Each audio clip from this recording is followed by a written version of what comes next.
我要向高山举目，我的帮助从何而来？我的帮助从创造天地耶和华而来。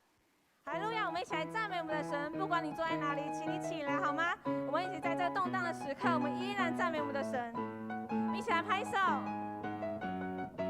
耶和华，耶和华是我的主，必不致动摇。有耶和华的帮助，还要惧谁呢？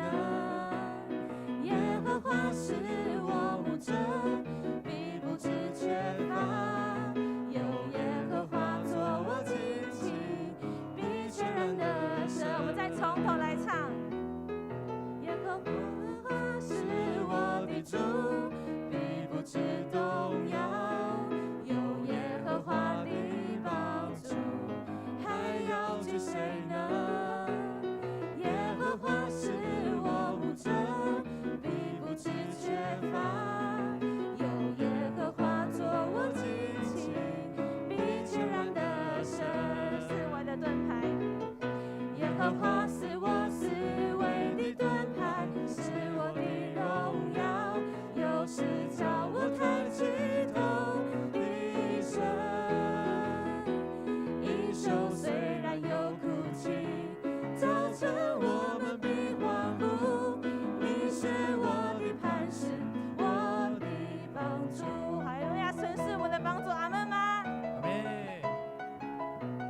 再一起从头来赞美我们的神。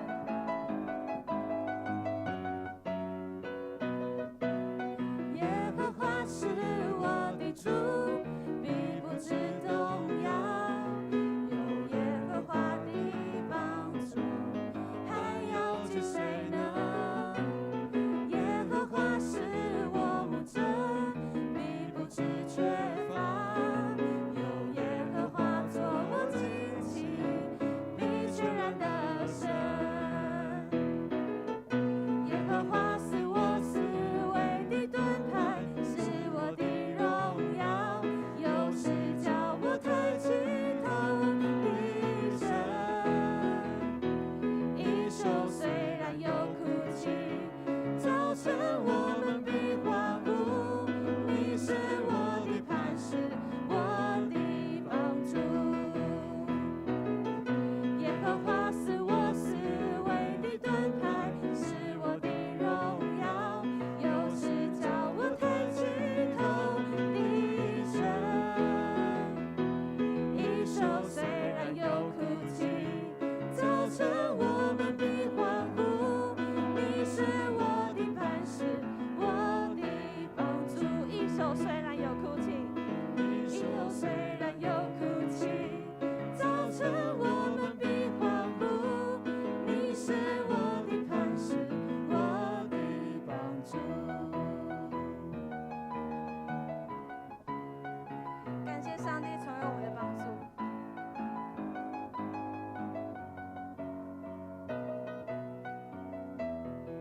好，让我们掌声拍手，献给我们的上帝，献给我们的神。感谢神，在这动荡的时候，在这我们有忧虑的时候，神是我们的帮助。我们应当仰望我们的神。我们一起来唱这首诗歌，一起来献给我们的上帝。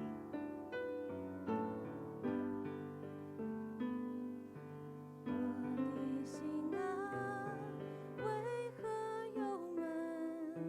应当仰望全能的神。我的心啊，为何忧闷？应当仰望我的神。我的心啊。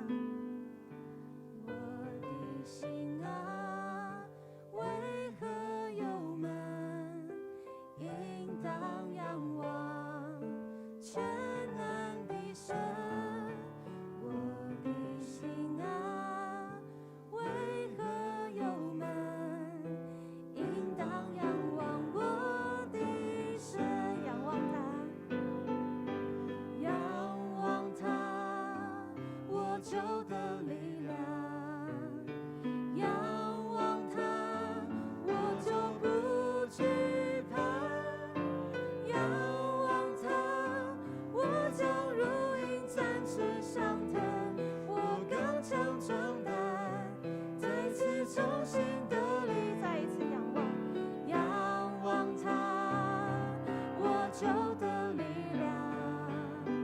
仰望他，我就不惧怕。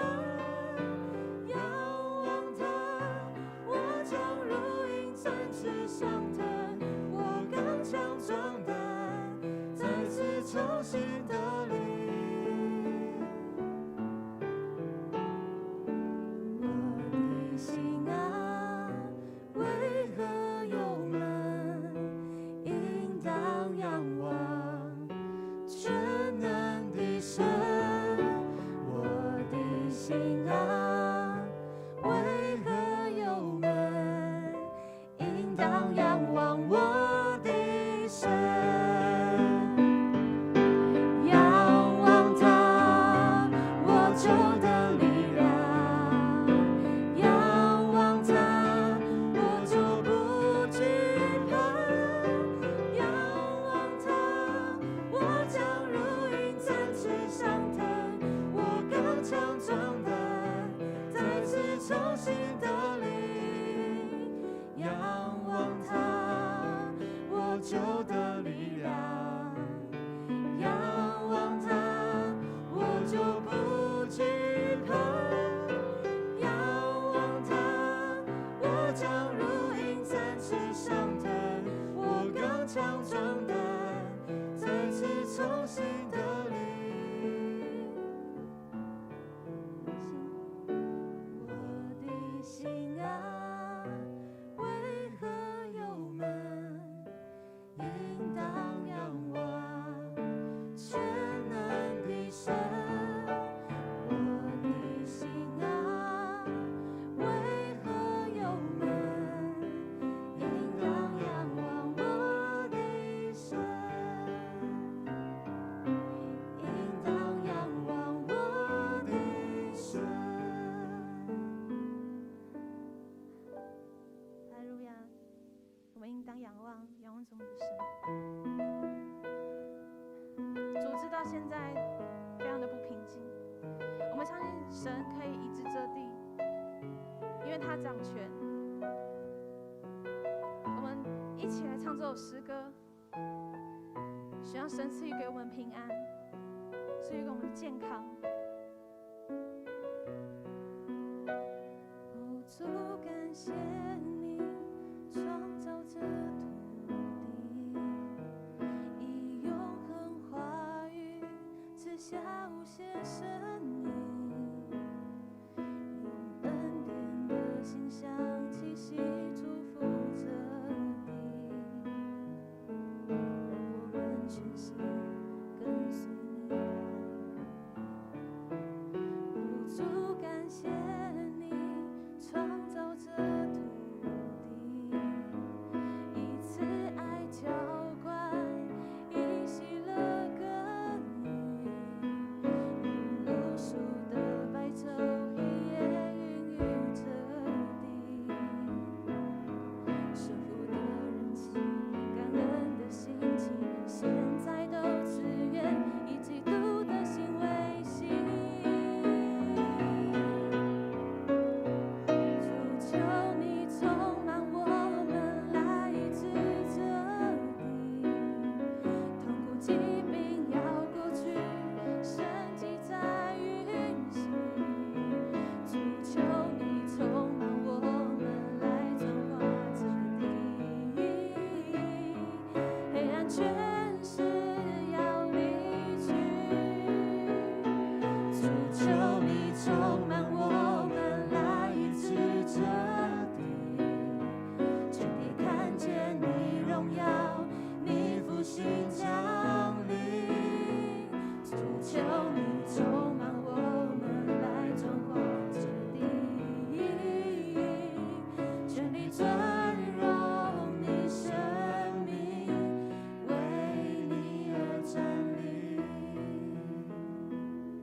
来了，求神充满着我们，医治这地，掌管这地。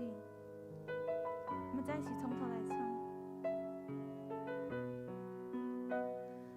主感谢你创造这土地，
神迹在运行，主求你充满我们来转化这地，黑暗权势要离去，主求你充满我们来医治这地，全地看见你荣耀，你复兴降临，主求你充满我们来转化这地，全力尊荣你神灵，为你而站立，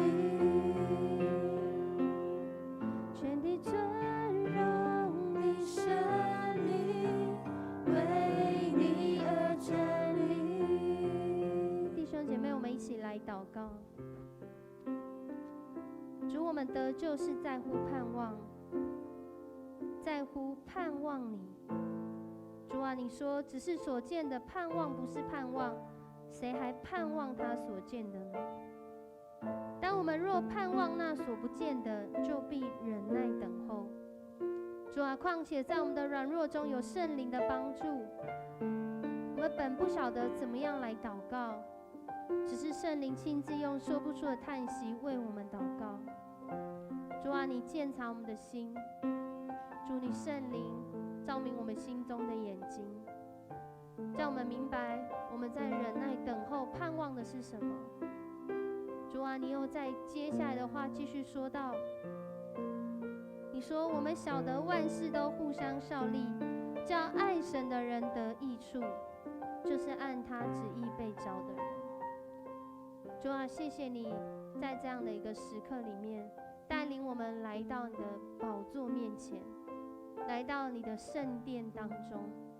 无论我们现在在哪一个地方，主啊，我们在那里敬拜你，我们在那里奉你的名祷告聚集，主你的宝座就设立在我们当中。让我们一起来敬拜你，让我们一起来向你呼求，向你祷告。主啊，我们清楚知道我们是有盼望的人，因为你为我们预备够用的恩典，甚至你为我们祷告，在我们还不知道如何来为现在祷告的时候，特别在今天，主，我们要转向到你的面前，恳求主你来带领我们。我们这样祷告是奉靠主耶稣基督得胜的名，阿们。弟兄姐妹，大家平安。我们今天仍然是我们的线上的礼拜，在今天呢，要先跟大家来报告几个消息。那在等一下呢，诗谦牧师在分享的时候呢，我会拿下口罩，因为我们有保持安全距离，而且在这个地方非常少人。那在今天呢，我们要来报告的事项呢，依旧是跟我们最近的疫情相关的。在我们的公告里面，不论是在我们 FB 粉专，各个网络的平台都有讲到，我们现在所有的聚会，所有的活动都是转向线上，或是暂停，或是延期。那我们的防疫公告里面就有讲到，因为配合全国防疫警戒提升到第3级，所以我们到5月28号止，我们都会配合3级警戒的管制措施。禁止室内5人以上聚会等要求。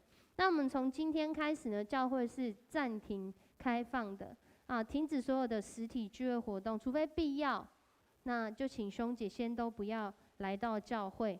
那如果有需要到教会呢，请你遵守防疫的守则，需要佩戴口罩、消毒各样的。还有我们最近要透过这个简讯的实联制，如果你有来到教会的人都要用简讯实联制留下你的这个记录。那实联制呢，不是只有在教会用，如果你去到任何一个地方，如果那些单位需要实名制的话，你都可以透过这个简讯实联制的方式来登记。那这是迦南教会的简讯实联制。那可以透过你的相机，只要打开相机呢，我们有简单的步骤。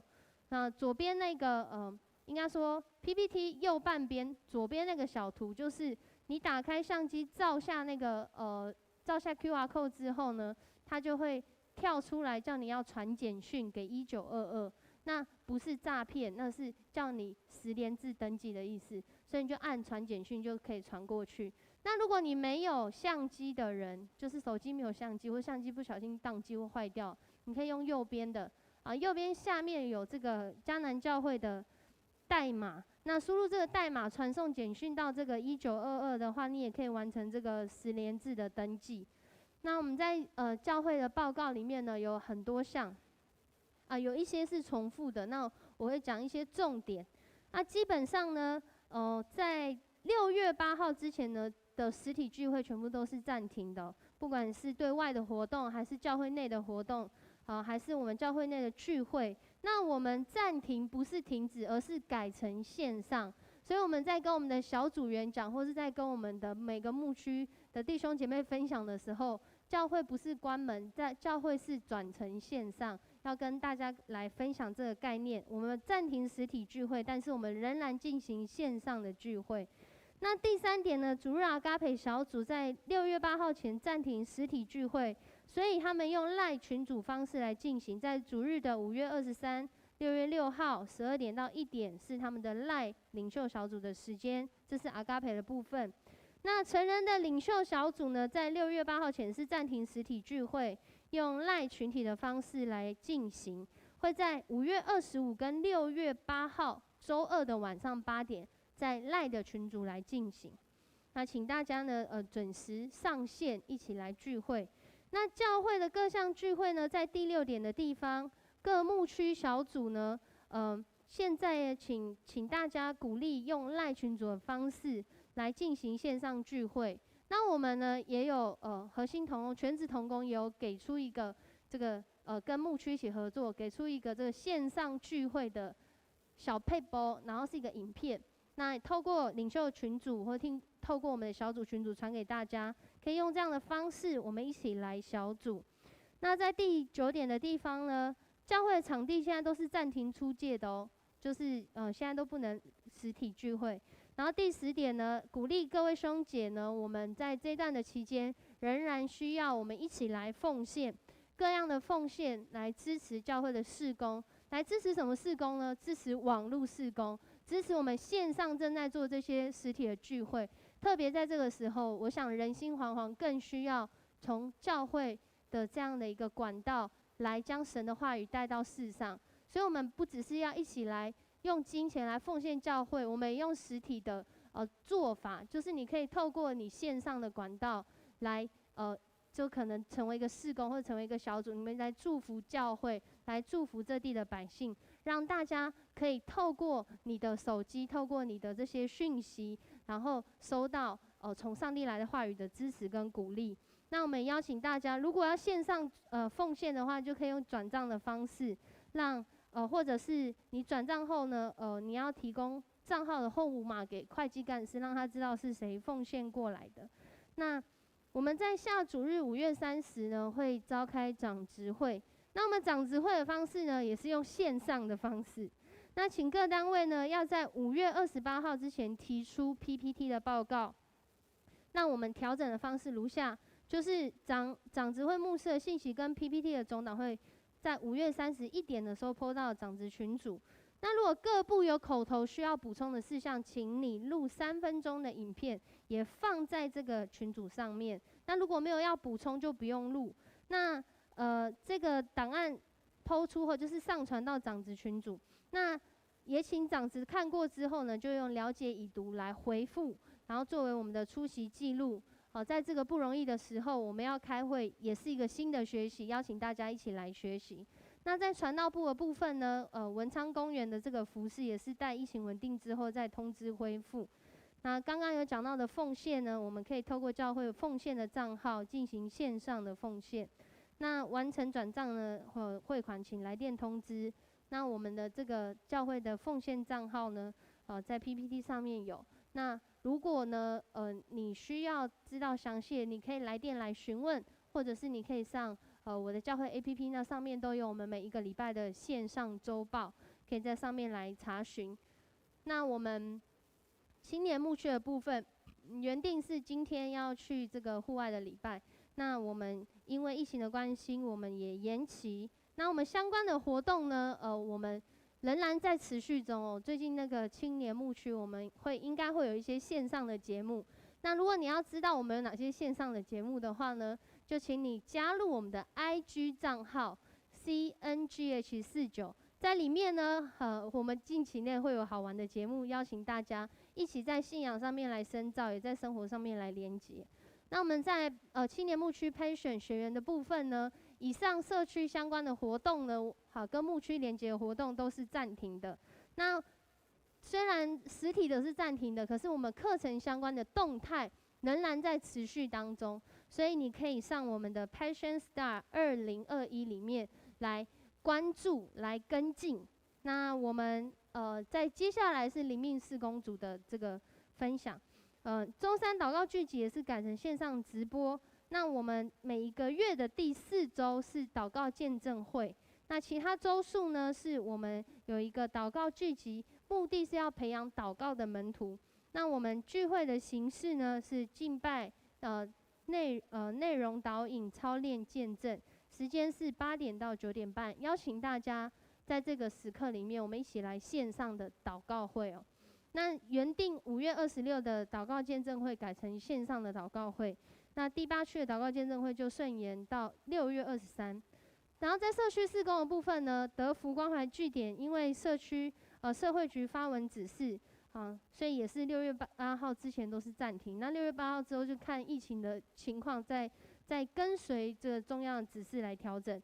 那松大呢，就是依市府防疫政策，也是滚动式调整本学期课程。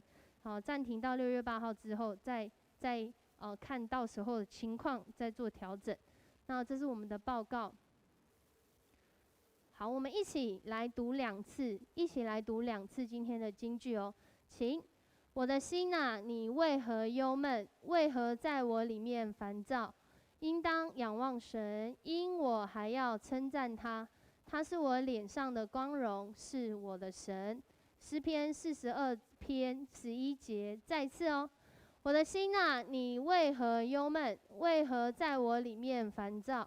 应当仰望神，因我还要称赞他。他是我脸上的光荣，是我的神。诗篇42篇11节。那我们今天呢，要开始来分享这个，就原谅我，让我能够用比较能够透气的方式来跟大家分享。讲到这里已经很喘。我们今天要来分享今天的话语之前呢，我要先邀请大家看一个影片。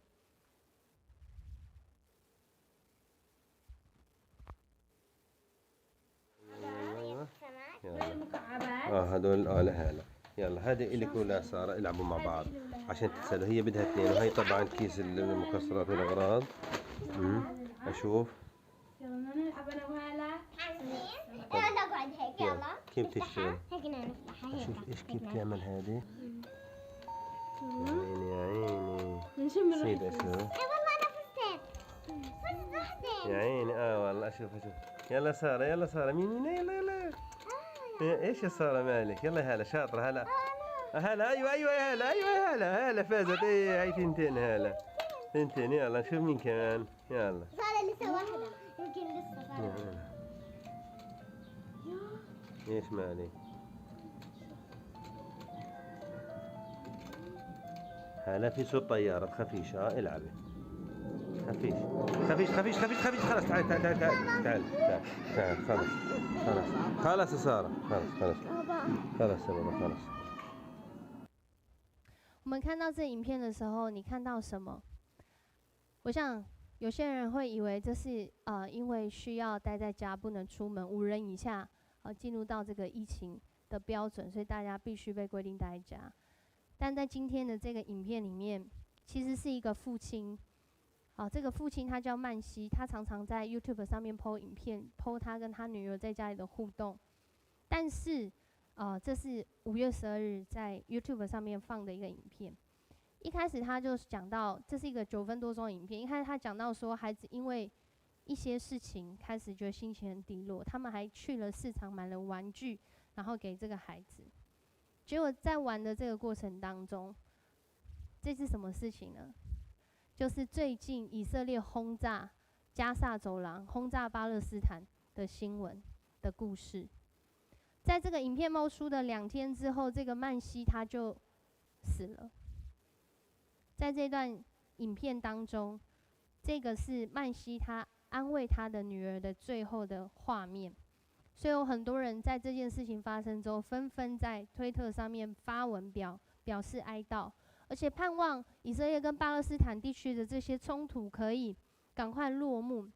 因为我们看见在那个地方越来越多的人，他们是无家可归的，他们是有教会却没有办法进入敬拜上帝的，他们是在战火当中正在害怕、失望、苦闷当中的。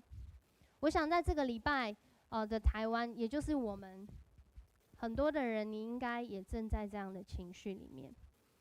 可能我们没有像巴勒斯坦地区那里是直接遭受到生命的终止，但我们同时也在生命的威胁里面。曾经是防疫之优生的台湾，如今却因为疫情大爆炸。如果你有看今天的新闻，你可能会想，怎么会这样？校对回归，校正回归，这是什么样的词？这个词出现让你觉得开心吗？特别在台湾最近，我们经历到好多天没有下雨，大家已经要开始等这个限水，进入这个干旱期。虽然昨天好像有下了一下子，但我们期盼可以继续来下雨。没有电，电厂坏掉，或者是可能刚好停电都停到你家。在这样的一个情况当中，不管你住在巴勒斯坦，还住在今天的台湾，或是你住在现在的印度，住在现在的缅甸，我想我们的心可能都开心不起来，快乐不起来。为什么呢？我们的心又为什么没有办法开心快乐？我们的心究竟怎么了？什么时候我们的脸上才能再次展现笑容？什么时候我们的心里才能再次豁然开朗？在今天的这段经文里面，邀请我们，也安慰我们，更是让我们一起来遇见神。我们一起来读今天的经文，请。神啊，我的心切慕你，如鹿切慕溪水。第2节，我的心可想神，就是永生神。我几时得朝见神呢？第3节，我昼夜以眼泪当饮食，忍不住地对我说：你的神在哪里呢？我从前与众人同住，用歌呼称赞的声音领他们到神的殿里，大家守节。我追想这些事，我的心极其悲伤。我的心啊，你为何忧闷？为何在我里面烦躁？应当仰望神，因他笑脸帮助我，我还要称赞他。我的神啊，我的心在我里面忧闷，所以我从约旦地，从黑门岭，从米萨山纪念你。你的瀑布发声，深渊就与深渊响应，你的波浪洪涛漫过我身。白昼耶和华必向我施慈爱，黑夜我要歌颂祷告赐我生命的神。我要对神我的磐石说：你为何忘记我呢？我为何因仇敌的欺压时常哀痛呢？我的敌人辱骂我，好像打碎我的骨头，不住地对我说：你的神在哪里呢？我的心啊，你为何忧闷？为何在我里面烦躁？应当仰望神，因我还要称赞他。他是我脸上的光荣，是我的神。诗篇42篇，今天要分享的题目是脸上的荣光。最近越来越笑不出来，或者是你想笑，但是可能是苦笑，难过的笑。在今天的经文里面呢，诗篇42篇，它原来跟43篇是同一篇诗歌，所以我们说42篇是上，43篇是下集上集这样。有人说这是一首民族的哀歌，也有人说因为他写作的时期可能在当时是被掳在王国被掳在巴比伦的时期，或者是后来这个尼希米他们要重建这个城墙的时期，也有人认为说是在这个大卫皇朝时期的作品。这些都是有很多学者去讨论说这个人诗篇他是在什么时候去写作的。我之前有分享过，我说诗篇其实就是一个人他跟上帝之间关系的表达，透过诗篇用唱的方式，其实诗篇是用唱的他们来表达说他们对上帝的这个心情跟感受。在今天的这个诗篇里面呢，很多是不确定的，但是有一个确定的是，这个诗篇的作者他可能是可拉的后裔，其实不是可能是上面就这样写。可拉是谁呢？可拉是当时利未支派里面的一支，他们是在摩西时代里面的可拉，你可能就会想起来了。他们是负责在圣殿当中敬拜的利未人。可是在摩西的时代，他们挑战权柄，结果地就裂开，这可拉一党人就掉进去，然后地就合起来了。那你就问牧师，他们都死了，那怎么还会有可拉的后裔？因为当时剩下极少数这个可拉的后裔血脉，而在大卫皇朝的时候，他们又恢复了这个圣殿敬拜。以前是祭坛嘛，后来是圣殿。在圣殿敬拜当中呢，他们就是这一群带领诗歌的人，就好像刚刚在台上的这一群敬拜者一样。他们在圣殿里面来服侍，所以从这个开始，你会开始认识这首诗为什么这样写。这是一首训诲诗，它的目的就是要教导和勉励我们每一个人。在接下来，我要来分享这段经文。这段经文里面，一开始就讲到说：“我的心哪，为何可想？”我们一起来读好吗？我们在现场的人，在网络里面的人，我们一起来读，请。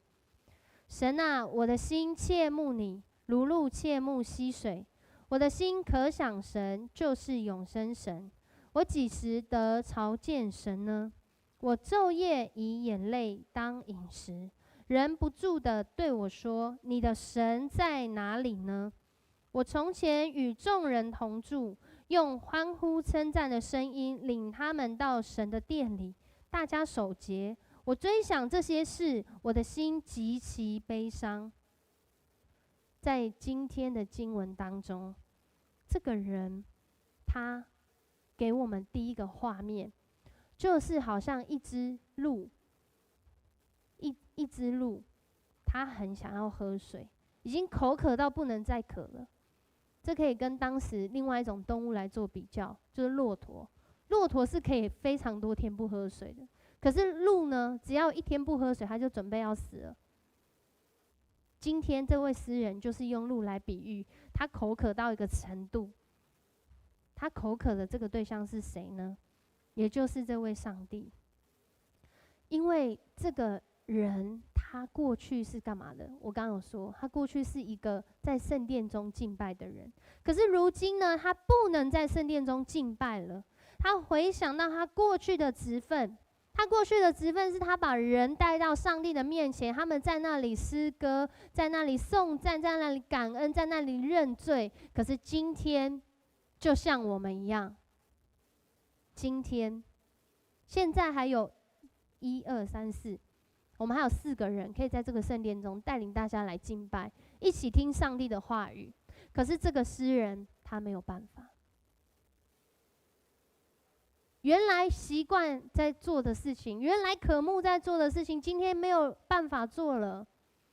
原来你每一个礼拜六、每个礼拜天，你都会来到教会，可能你还在想说，以前都觉得服事好多现在完全没有服事。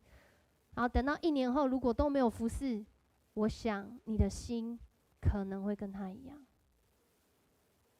现在这个诗人，他面对到的就是他过去的职分不见了，他面对到的就是他来到上帝敬拜的生活不见了。他觉得他生命枯干到一个程度，就好像鹿需要水一样，需要上帝。而在今天的这段经文里面，其实上帝他也常常在先知书中，他用他自己是活水的泉源来形容他自己。所以在这里，诗人说他需要水的时候，他在讲的就是他需要上帝。在耶利米书2章13节就有讲到，因为我的百姓做了2件恶事，就是离弃我这活水的泉源。上帝把它比喻成活水的泉源，然后我们要来到他的面前来喝水，让我们不再口渴。接着这个诗人继续讲到第2个画面，我今天会讲到3个画面，而这3个画面呢，要成为我们这礼拜的帮助，特别是我们需要的时候。我的心啊，为何忧闷？你的神在哪里呢？诗人讲到他心忧闷的原因，诗人的心感受忧闷，诗人的心觉得没有办法再继续下去了。在今天的2段经文中都提到，我昼夜以眼泪当饮食，忍不住的对我说：你的神在哪里呢？我的敌人辱骂我，好像打碎我的骨头，不住的对我说：你的神在哪里呢？弟兄姐妹，一样是问你跟我的问题，你的神在哪里呢？如果上帝拯救你，为什么我们疫情还这么严重？如果上帝拯救你，为什么我出门还要戴口罩？如果上帝拯救你，为什么你不能来到教会？这就是当时诗人面对到其他人问他的问题：我的心啊，为何忧闷？因为大家都在问我说：你的神在哪里？但我不知道这个应该怎么回答，因为连我自己好像也在那个忧闷，在那个苦痛当中。到了第6节继续讲到，我们一起来读，请。我的神啊，我的心在我里面忧闷，所以我从约旦地，从黑门岭，从米萨山纪念你。我的心忧闷，我的心需要神。诗人这样的形容，在表达他从我们没有办法理解他说到的这些地方最准确的位置是什么，但是他透过这个经文在表达，可能是透过他的分享，有3种可能的心情。这个约旦地，有人说是这个迦南平原，那黑门岭可能是某一个山脉米萨山可能是在讲当时的诸山这些山群，不知道这些准确位置。不过透过诗人他自己主观的经验，因为我之前有说过，我说诗篇呢其实就是在表达这个人他跟上帝之间的关系，他在讲一个把他的所有的情绪、不堪、软弱、痛苦、罪恶都带到上帝的面前。他讲这段话的时候，是在说，可能他曾经在这些地方经历过跟神的回忆。他可能在表达，他去到任何地方都不能忘记神，因为这些地方不是只有一处而已，可能是一个范围，而这个范围可能是诗人他曾经去过的这些范围。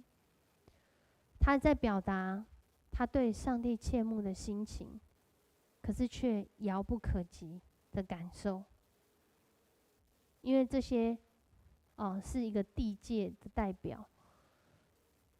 所以当诗人他讲我的心很忧闷的时候，可能是他想到过去的这些经历，但他现在不能再经历了，或者是他走到任何地方他都想到神，可是他却好像遇不见神。你知道，当人忧郁到一个程度，或是难过到一个程度，或者是无奈到一个程度，或是生气到一个程度，在今天的经文中有一个很具象化的表达，很有画面的表达，就是第二个这个图片。这个图片是什么呢？就是这诗人他好像来到一座瀑布的前面。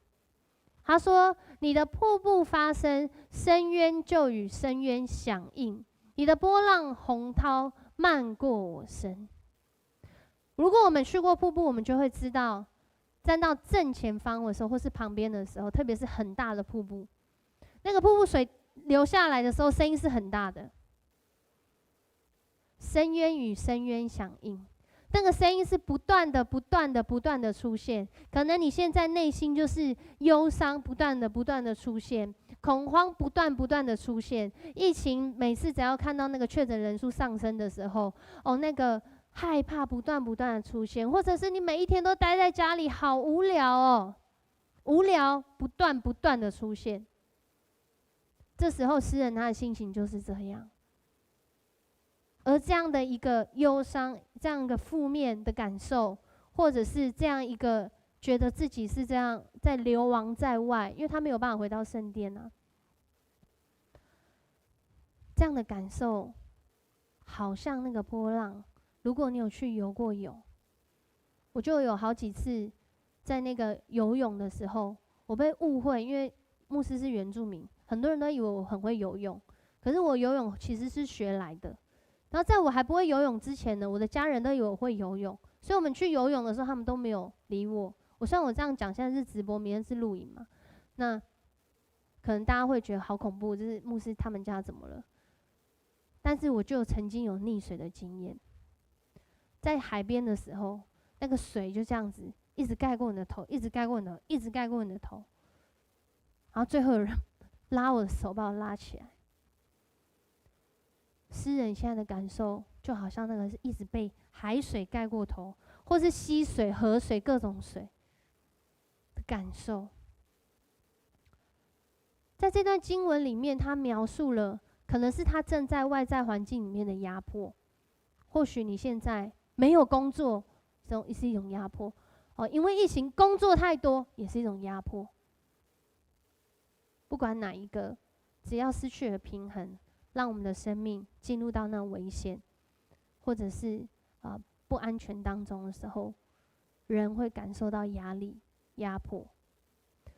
在这里，这一段经文说到：“你的波浪洪涛漫过我身。”其实它还有另外一个表达，就是在讲说，一个人他好像陷入在罪恶当中，因为罪恶他陷入在患难当中，他也好像要被灭顶的那个感觉。这是在诗篇88篇6到7节的分享。从我的心可想到我的心忧闷，忧闷久了之后，就开始进入痛苦了，就开始进入悲哀了。在今天的第3节、第9节到第10节都有讲到，我昼夜以眼泪当饮食，忍不住的对我说：“你的神在哪里呢？”在第9节和第10节说：“我要对神我的磐石说，你为何忘记我呢？我为何因仇敌的欺压时常哀痛呢？我的敌人辱骂我，好像打碎我的骨头，不住的对我说：你的神在哪里呢？”在这段经文里面，诗人他自己的处境似乎已经因着跟过去生活的完全的不一样了，或者是他现在感觉到，真的我跟神的距离好远哦。特别是不能够来到实体礼拜的大家，你在线上礼拜的时候，第一个挑战就是你现在是不是穿戴整齐，真的很认真的在听讲道，还是你现在是在配早餐、配午餐、配晚餐？诗人感觉到，在他的环境中，跟神疏离的现实是很明显的，或者是因着身边的人不断的告诉他啊，你信耶稣也没有什么用啊，啊，你还不是会遇到这样的事啊，你的耶稣有救你吗？你的耶稣有救你的小孩吗？你的耶稣有救你的工作吗？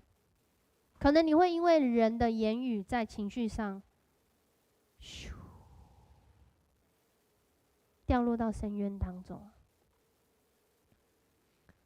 在诗人他的感受里面，他就是终日听到有人在问他，你的神在哪里？其实在原文里面不是别人问他，那里面没有他人这个字，是他心里面一直有一个声音告诉他说，你的神在哪里？感受上就是如此的真实。这是你的感受吗？当我们讲到这里的时候，如果你跟这诗人有一样的感受，牧师邀请你，我现在要带领大家来做一个祷告。如果你愿意的话，不管你现在是穿吊嘎还是穿西装，我邀请你都可以把你的右手放在你的心上，我要带领你来祷告。我们一起来祷告。亲爱的阿爸天父，我们要将我们这样的情绪，如同诗人一般，感觉到干渴，需要上帝的情况，感觉到忧闷，说不出来的忧闷，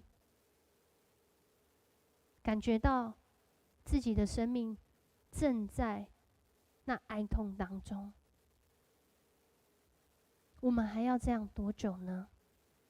主啊，我们要将我们自己的情绪带到主你的面前，就像诗人他用他的话语来到你的面前，将我们所有的不舒服，将我们所有的难过不堪，将我们所有的尴尬，将我们所有我们什么都没有带到你的面前。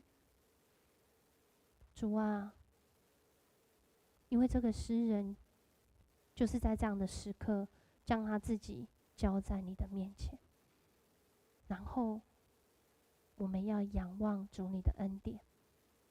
主，谢谢你带领我们接下去的时间，祷告奉主耶稣的名求，阿们。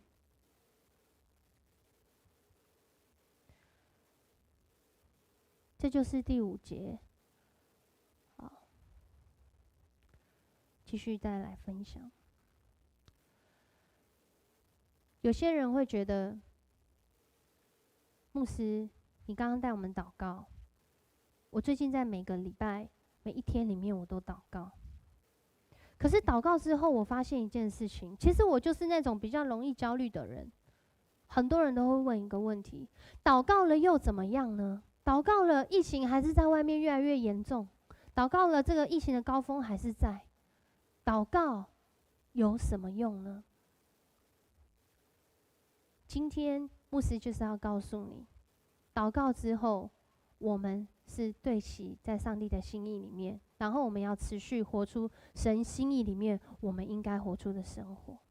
所以第一个我就要来问你啊，请问你认识你自己的情绪形态吗？当我们在面对疫情这些境况当中的时候，不论你在高山低谷，你有没有被任何的影响？其实每一个人发生同样的事情，他的表达出来的感受是不太一样的，他的接收也不一定一样。会你觉得很奇怪吗？神今天在对你说话。所以当祷告之后，我们的情绪或许在当下并没有完全的好起来，或是困境它仍然存在，可是祷告之后开始不一样了。祷告之后，人透过祷告在学习往上看，仰望上帝，因为相信他必拯救。在第5节，今天这段经文出现了2次，而这2次竟然有梗哦。我们一起来读这段经文，请。我的心哪，你为何忧闷？为何在我里面烦躁？应当仰望神，因他笑脸帮助我，我还要称赞他。因他笑脸帮助我，我还要称赞他。你的心忧闷的时候，你去找谁？你的心忧闷的时候，你做了什么？你的心忧闷的时候，你认为什么样的方式才能够让你从忧闷走出来？有些人会觉得，我去找朋友聊聊天，我心情就好了。其实问题没有解决，你也知道。有些人会透过做一些事情来缓解他的情绪，譬如说买东西，譬如说吃东西，但问题其实还没有解决，你也知道。但是，如果你是来找神，恭喜你，你有一个新的可能。我今天要举一个例子，而这个例子也是我们今天之所以可以在这里一起聚会得救的例子。这个人大家都认识，他叫做耶稣。在马太福音的26章38节的地方，讲到了耶稣的故事，不是故事，是真实的经历。当耶稣他知道他未来要做一件拯救大家的事，你知道那件事情是什么？他的感受是什么？他觉得好难过哦，好难过，难过到怎样？在今天的经文里面说，马太福音26章38节说：“我心里甚是忧伤，几乎要死。”他领受了一个上帝对他生命中的计划，他知道他要这样做，但他也是人，他心里忧闷，几乎要死。然后他跟随他人这样讲：“你们在这里等候，和我一同警醒。”然后他就稍微往前走，去到那个地方就趴下来。圣经说是俯伏，俯伏的意思就是趴下来。他趴下来做什么？他就祷告说：“我父啊，倘若可行，求你叫这杯离开我。”这个经文大家其实都很熟。然而接下来他讲的才是重点：不要照我的意思，只要照你的意思。然后呢，他回到门徒那里，看到他们睡着，就对彼得说：“怎么样？你们不能同我警醒片时吗？总要警醒祷告，免得入了迷惑。你们心灵固然愿意参加线上礼拜，肉体却软弱了。心灵固然愿意在信仰中继续成长，肉体却软弱了。”第二次他又去祷告：“我父啊，这杯若不能离开我，必要我喝，就照你的意志成全。”耶稣也面对他的软弱，他也做同样的事。他警醒的方式就是他来祷告，就像诗人一样来到上帝的面前祷告。如果你正在软弱中，你不需要祷告吗？你需要祷告，你更需要祷告。我们需要来到神的面前来祷告。谢谢我们的 PPT。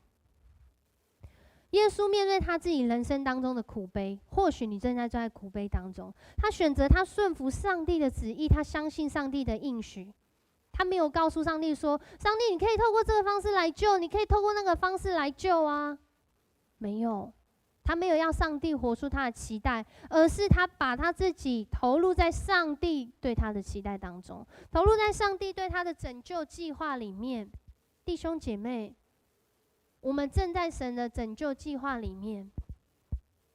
如果你愿意相信的话，你正在他的计划里面，你愿意投入吗？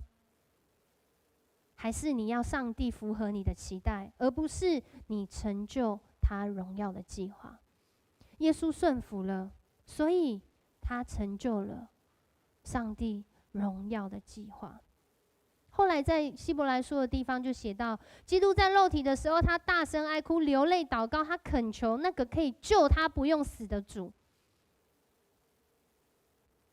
他虽然是儿子，仍然因为他所受的苦难学了顺从。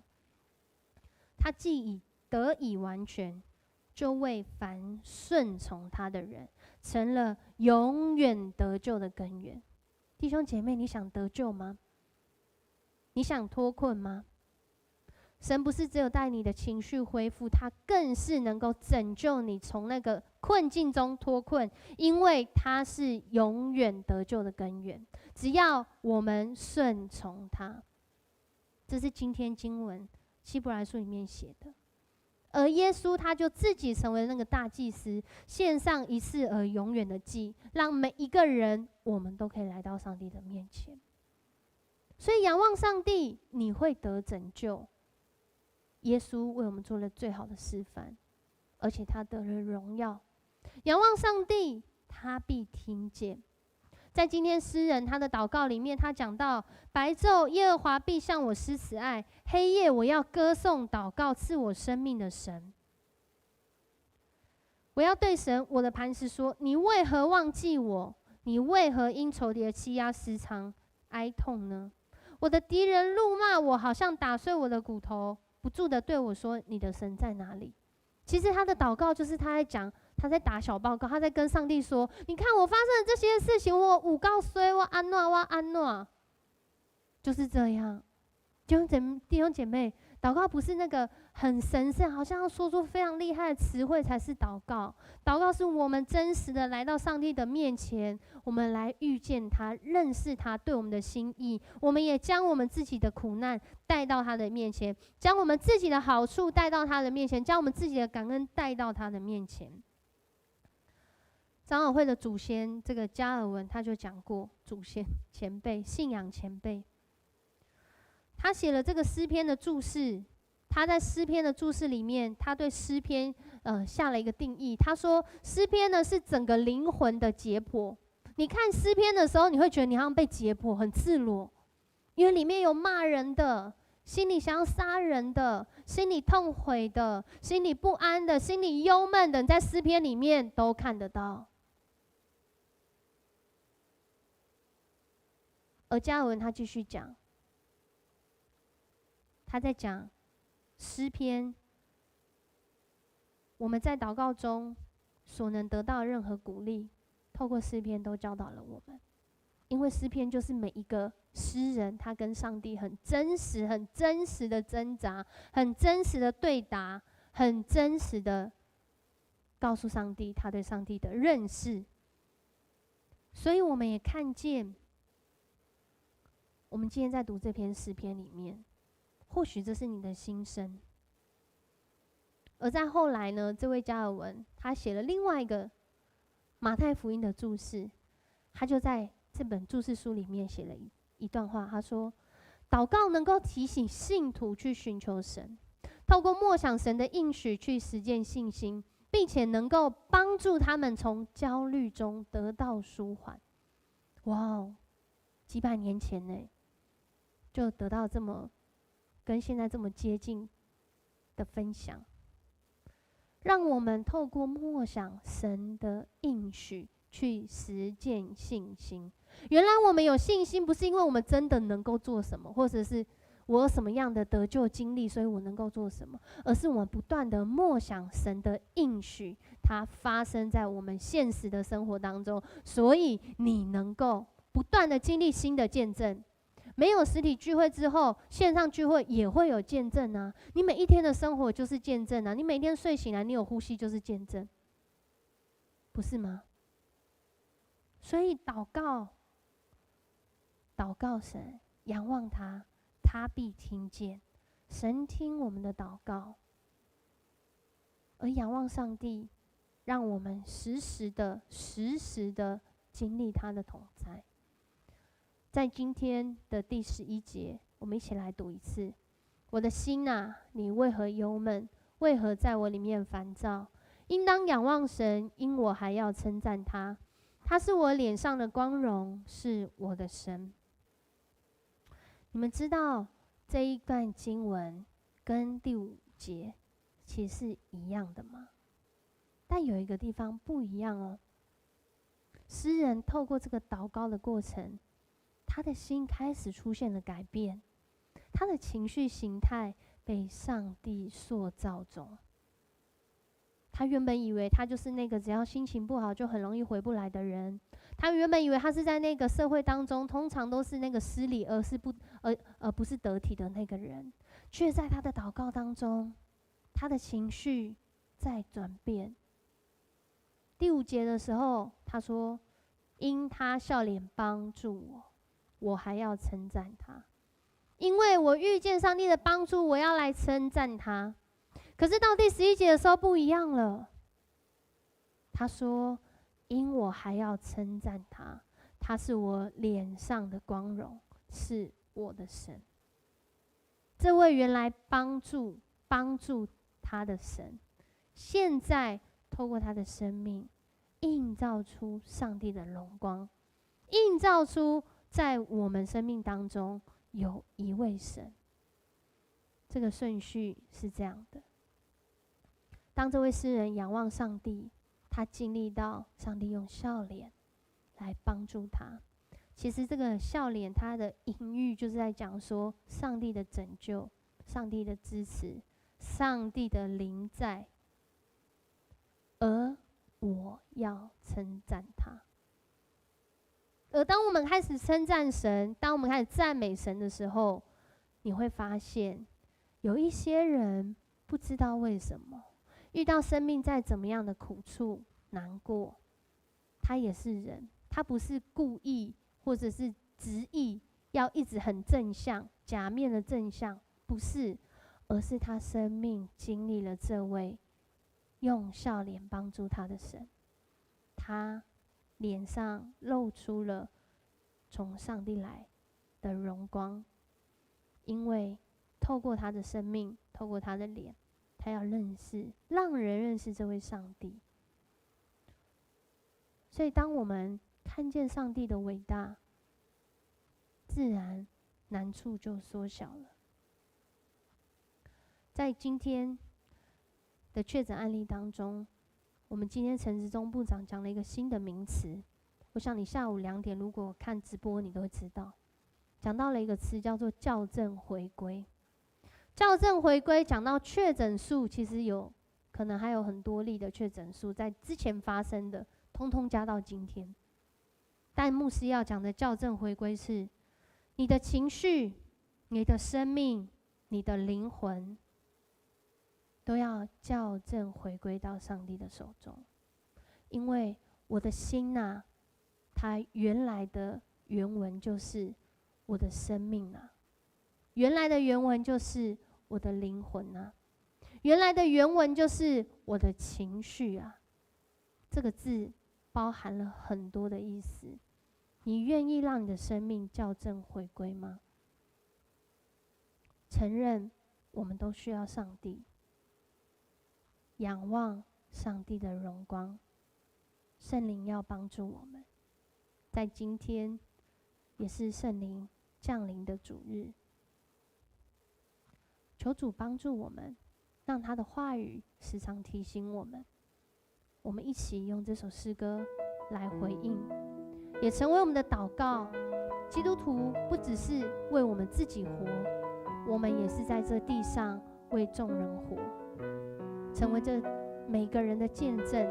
透过我们生命依靠上帝的过程，人要透过我们脸上的荣光来见证这位真实的神。我们一起来唱这首歌。哦，主，感谢你创造这土地，以永恒话语赐下无限生命，用恩典的馨香气息祝福这地，让我们全心跟随你带领。主，感谢你创造这土地，以慈爱浇灌，以喜乐耕耘，用无数的白昼黑夜孕育这地。顺服的人心，感恩的心情，现在都只愿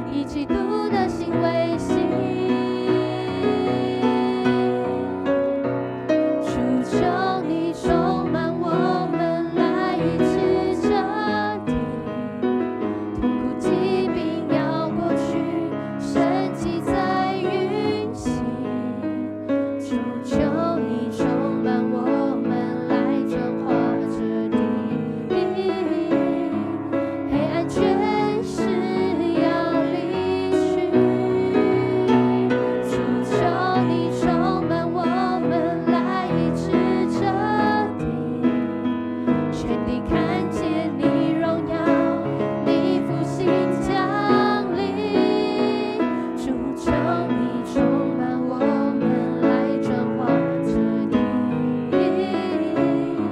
全地尊荣你生命，为你而站立，一生祝福永不停息，时代因你爱延续，呼求你，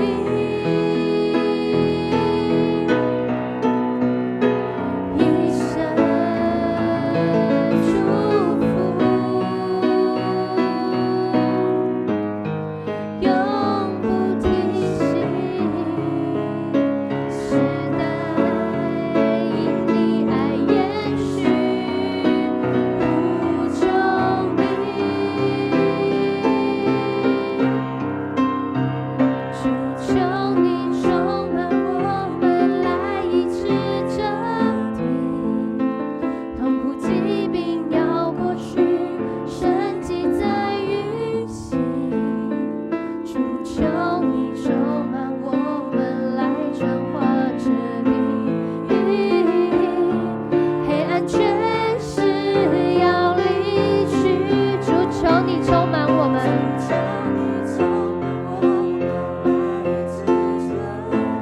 全地看见你荣耀，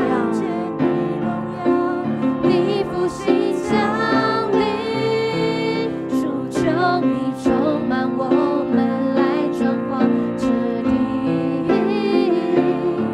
全地尊荣你生命，为你而站立，全地尊荣你，全地尊荣你生命，为你而站立。我们一起来祷告，主，我们要来仰望你。主啊，我们要来仰望你。主，我们要将我们的心交在你的面前。主，我们要将我们的情绪交在你的面前。主啊，我们要将我们的灵魂交在你的面前。主，唯有你，唯有你能够拯救我们，唯有你是我们的帮助，唯有你是我们的高台，唯有你是我们的避难所。特别在这时候的台湾，主，我们要为台湾来祷告，求你保守众人的心，有从你来的平安，有从你来的谦卑。主啊，让全国都能够团结一心的来抗疫。主，我们更是要求你赏赐智慧、公义、怜悯，在我们执政掌权的每一个这些部会首长上，为我们的总统来祷告，为我们的陈时中部长来祷告，为我们的弟兄姐妹来祷告，让我们真是活出有智慧的生命，活出有从你来谦卑的生命。主啊，活出依靠你的生命，叫我们的生命活在那真实的拯救里面。主啊，谢谢你。我们每个人都不一样，有不一样的情绪形态，但是主，我们有同样的主，就是你。唯有你拯救我们的生命，你拯救我们现今的生命，你也拯救我们永恒的生命。主啊，叫我们不再活在自以为意、自私自利的念头里，而是让我们来依靠你。主啊，将我们自己的生命交在你永恒计划中，好叫我们活出那使人得生命的生命。谢谢你，主啊，带领我们以下的时间，保守我们每一个人。愿阿爸天父，你永恒不变的慈爱和应许，愿耶稣基督亲自示范，顺服到底，成就了永恒的救恩。愿圣灵，我们邀请你天天进入我们的生命当中，对我们的生命来说话，让我们活出主你喜悦的心意。主，我们谢谢你，让这样的应许从今时直到永永远远。阿们。我们一起来唱会后的诗歌。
姐妹，我们今天聚会到这里，邀请你每一天仰望我们的神，向他来祷告，活出他在你生命当中应许的盼望。我们今天聚会到这里结束，谢谢大家。